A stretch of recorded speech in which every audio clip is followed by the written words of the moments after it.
Hey guys, what's up? Welcome back to my channel. Sorry about the lighting if it looks shitty. Um, Hello, how's everybody doing? It's, me again. Um, so, let's talk. If you don't know by now, don't know if you can tell, but I am alternative. And I'm fully aware that I'm a woman and not white. And I'm also LGBTQ. I don't need people asking me questions like, oh, what's it like being alternative and being a non-white person? First of all, don't ever ask me that question because I'm not going to answer it. Second, the alternative subculture is stemmed from black people. Rock music is created by black people. It started with a black woman named Sister Rosetta Tharpe. If you don't know who she is, look it up. She is known as the godmother of rock. But anyway, just to, give you guys some knowledge, historical knowledge, if you didn't know by now, and if you don't believe me, you're fucking racist. Stop trying to think that white people made everything, created everything. No, the fuck they didn't. They're taking things from someone else's culture and saying that they created it, when in reality, they didn't do shit.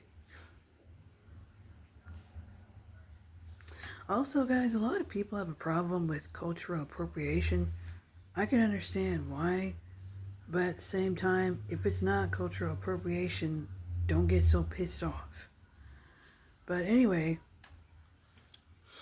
I'm here to talk about how I got into it and why I have such a love and passion for it. And because being alternative, whether you are emo or goth or grunge or pastel goth or punk rock or any form of being alternative, it's literally saying fuck you to society and the stereotypes, gender stereotypes against women and men and any other group of people that is different. And going against this so-called system and going against, just being anti-establishment. It's also a way of self-expression and being your own independent individual. Now, I knew from a very young age that I was different. I knew that I was different.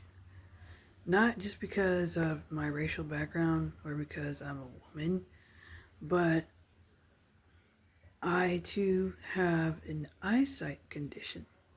I don't really talk about it that much because why would I talk about it? There's nothing to talk about.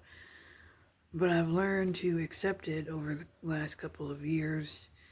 I am blind in my left eye. I can't see shit. Yeah, I might make a video on that. I may not. Who knows? But yeah. Also, I'm LGBTQ. I'm pansexual. LGBTQ people can be alternative if they choose to. That's their choice. But for me, it all started when I was a kid. And my love for it started in a lot of different movies and TV shows and music. That's how it started for me. I started listening to bands like and these are, the obvious ones. Green Day, Nirvana, My Chemical Romance, Pearl Jam and Soundgarden, Metallica, a bunch of other bands, the Smashing Pumpkins, Courtney Love had a band called Hole. Started listening to that. Joan Jett and the Blackhearts, Hailstorm, Lizzie Hale, uh, Lita Ford, who was with Joan Jett in another band that she had called the Runaways. That was my first exposure to women in rock music and women who can play guitar. I started listening to Heart, Nancy and Ann Wilson. Of course, I started listening to other people like Jimi Hendrix and Prince and Lenny Kravitz and David Bowie and, Tina Turner, uh, Queen of Rock and Roll, one of the originals. And I discovered all these different people, and especially people like Green Day. Green Day is one of those bands, for me, as a kid growing up, they literally said fuck you to everything wrong in the world and everything wrong with America. They were the first band that I saw doing stuff like this, like calling people out on their bullshit. Because people always have something to say in a song, whether it's political, but who are you calling out when you make a song like that? Like, who are you calling out? You're not really calling out anybody. You're just, trying to be political. But Green Day, the first song that I heard was American Idiot. Now that song, and keep in mind, I was a kid in the early 2000s when I heard this song. I don't know what year it came out, because like I said, I was a kid when I started getting into this. But if you know, let me know. I was like, I'm pretty sure a lot of people were pissed off about this song, or politicians. Can you imagine that song being written today in 2024? Because I could. I'm pretty sure it would piss off a lot of people. But I think that's what they were going for, because they were not afraid to call people out. So, as I got older, movies became another source material of mine. As I said, when I was a kid, I started watching movies like, and I watch a lot of horror movies growing up as a kid. I'm surprised it didn't scare the shit out of me. I started watching movies like Queen of the Dam and The Craft, 1994's The Crow, and I started watching the movie, Pamela Anderson's movie, Barbed Wire. The one thing I noticed, the one thing I noticed with those movies is that they have a lot of alternative subculture vibes to them, with the characters and the way they dress, the way they look, the way they wear their hair and makeup. Also, 3 of these movies, except for The Queen of the Dam, 3 of these movies came out during the 90s. Now, I'm a 90s person. I love the 90s. And this was during like the 90s grunge era, 90s like revival punk rock era. And of course, Kurt Cobain, he, I guess, popularized the grunge movement. I wouldn't say it died with him when he died. I don't know. Some people, I feel like, were just being a little dramatic. But rest in peace to Kurt Cobain.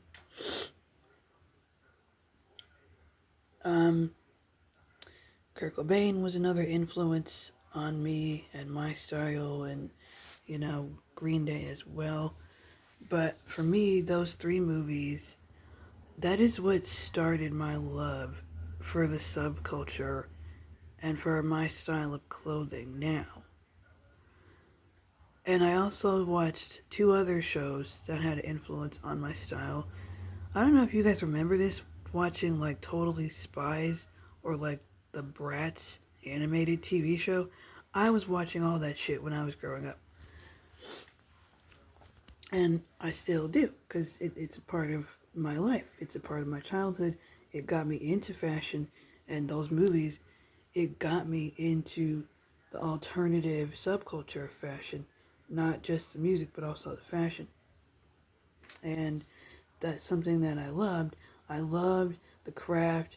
Nancy Downs, her crazy ass, she wore the all these like different like rosary beaded cross necklaces and the spiked choker necklace and the black I think she had on black nail polish and the dark colored lipstick.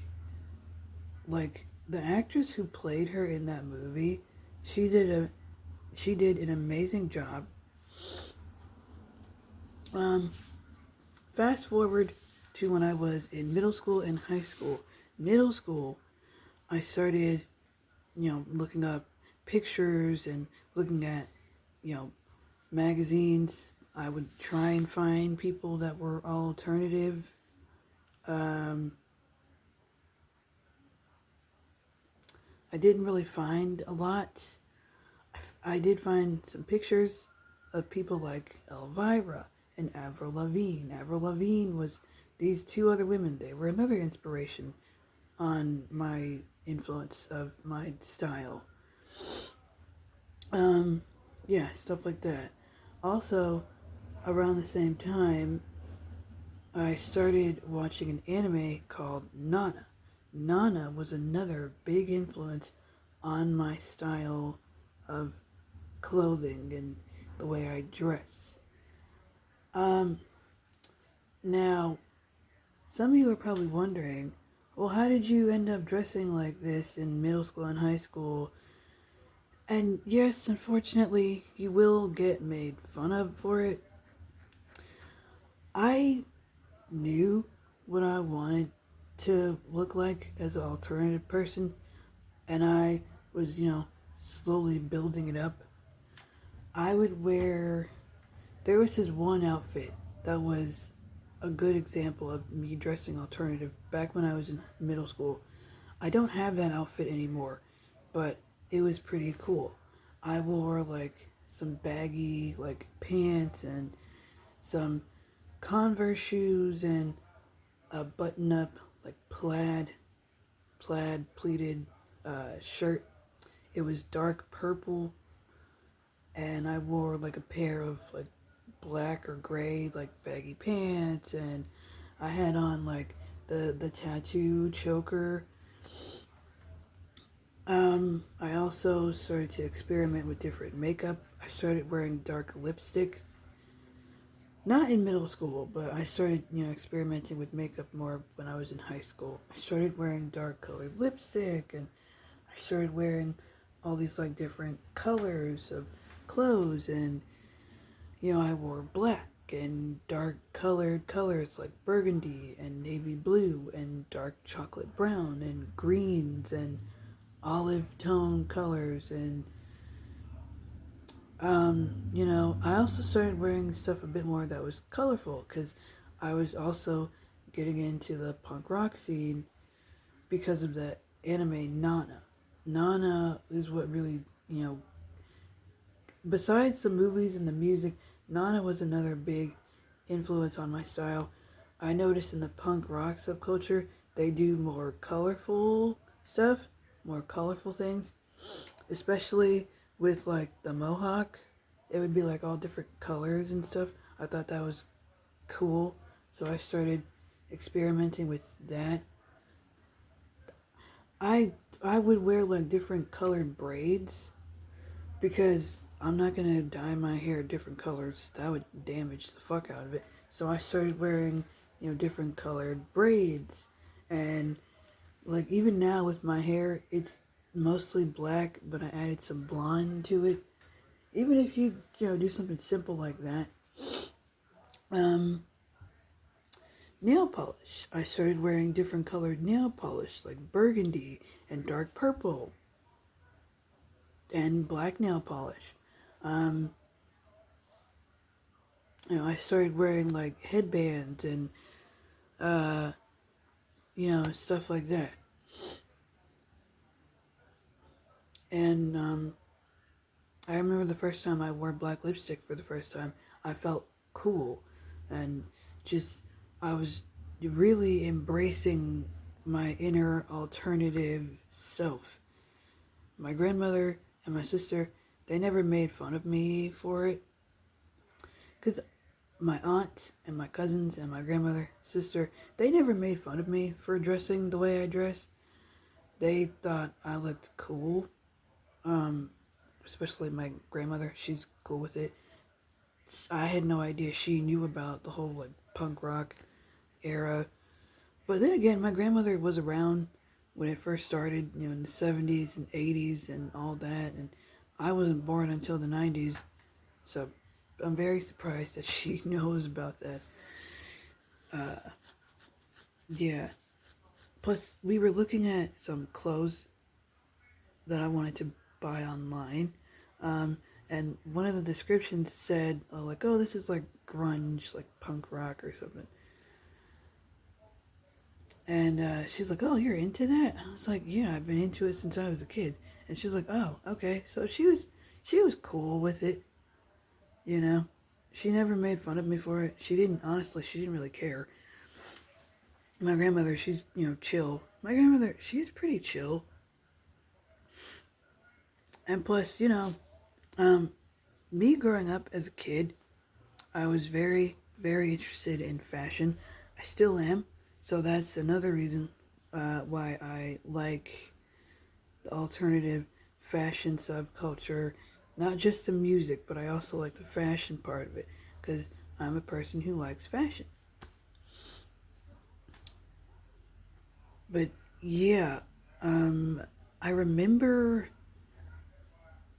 um, I don't know when TikTok became popular, but when this was after I got out of high school, I truly embraced like my inner alternative self. I had on a pair of like black, like ripped up jeans and some black shoes, like and a button up, uh, like I think it was dark purple or like a burgundy plaid shirt, and I had on like my black lipstick and my choker necklace, the tattoo choker, and hoop earrings. Um, I had like a dark colored eye makeup going on. It was inspired by like 90s grunge, and I had on like black lipstick, and I took a picture of myself and I posted it on Instagram and Facebook, and I got a lot of compliments on it. I wish I had that picture still.